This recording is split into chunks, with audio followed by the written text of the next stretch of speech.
Here's a chicken feet delight. Let us uncover the bold flavors of this unique dim sum delicacy. Let's cook this flavorsome dim sum that will tantalize your taste buds.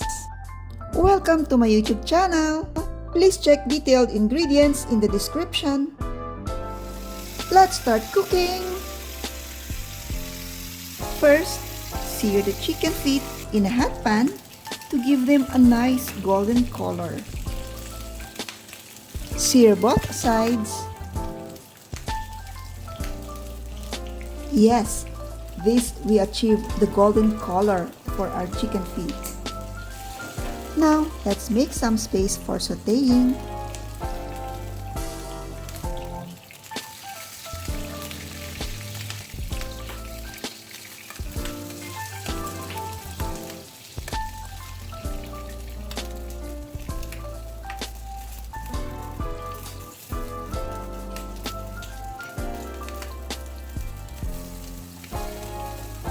Let us now sauté our diced onion and mixed garlic until they become aromatic.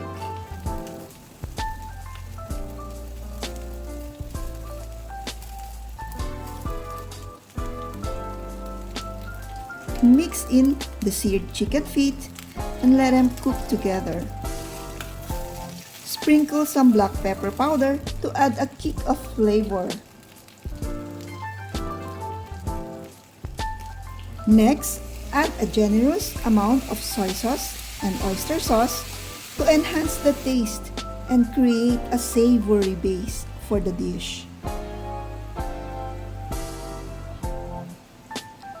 Let's mix it gently to incorporate the flavors of the soy sauce and the oyster sauce.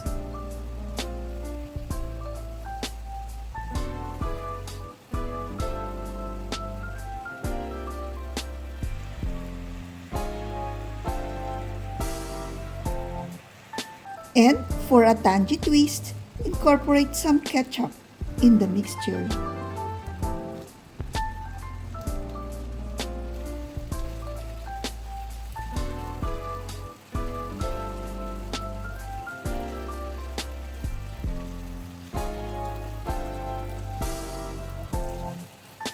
To balance the flavors, sprinkle a bit of sugar, which will add a touch of sweetness to our dish.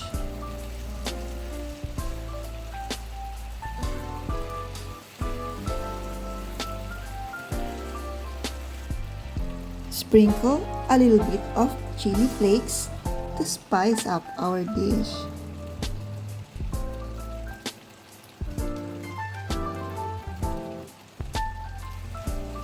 A final mix to add all the flavors and incorporate it to our chicken feet.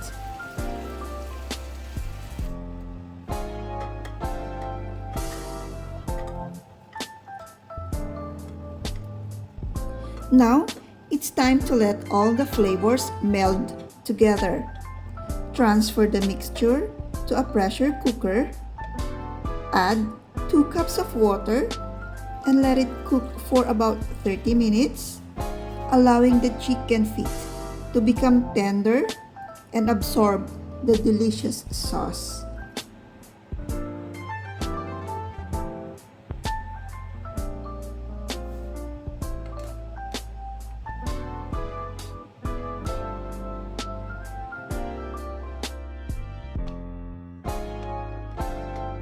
And there you have it, a delectable chicken feet delight that's bursting with flavors.